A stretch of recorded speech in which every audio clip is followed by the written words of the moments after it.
cela, un grand abîme a été établi entre vous et nous, pour que ceux qui voudraient passer vers vous ne le puissent pas, et que de là-bas non plus on ne traverse pas vers nous. Le riche répliqua: Eh bien, Père, je te prie d'envoyer Lazare dans la maison de mon Père. En effet, j'ai 5 frères qui lui apportent son témoignage, de peur qu'eux aussi ne viennent dans ce lieu de torture. Abraham lui dit: Ils ont Moïse et les prophètes qui les écoutent. Non, Père Abraham, dit-il, mais si quelqu'un de chez les morts vient les trouver, ils se convertiront.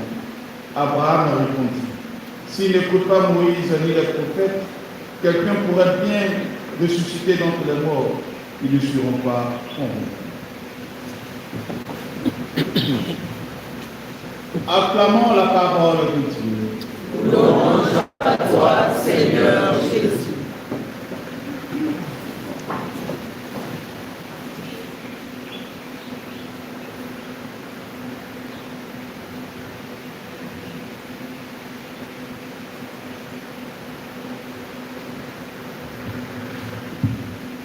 Frères et sœurs, voici un évangile qu'il faudrait lire et relire pendant ce temps de carême.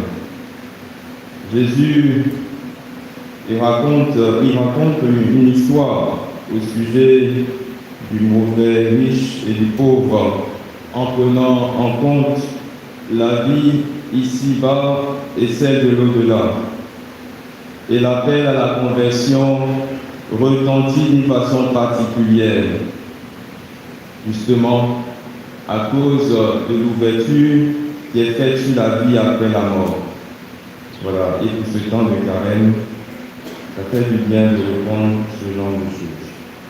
Si nous jeûnons et prions, si nous lisons un peu plus la parole de Dieu et venons en aide à ceux qui ont le besoin, si nous nous réconcilions, c'est pour nous inscrire dans ce mouvement général de l'Église, celui de la conversion. Tous ces moyens sont bons pour notre marche vers Pâques. Et pourtant, cette parabole insiste sur un aspect. Ce n'est pas l'aumône, c'est l'écoute de la parole de Dieu.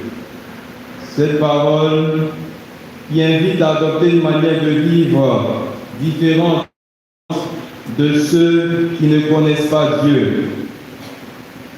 Et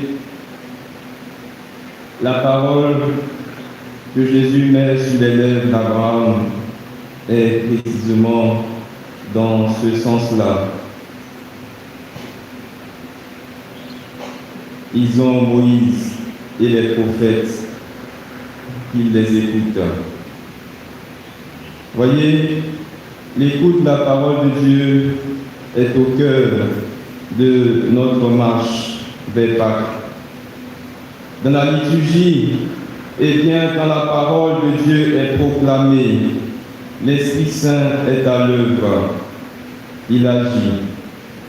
Tout notre travail, c'est de semer cette parole.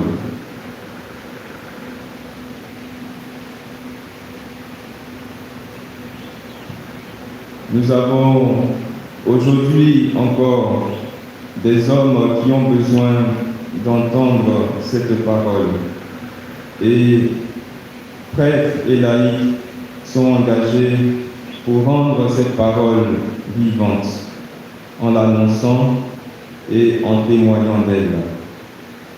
La parole de Dieu nous fera vivre de la béatitude dont parle la première lecture. Béni soit l'homme qui met sa foi dans le Seigneur est la confiance.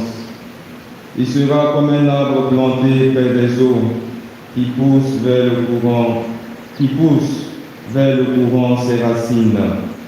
Il ne craint pas quand vient la chaleur, son feuillage reste vert.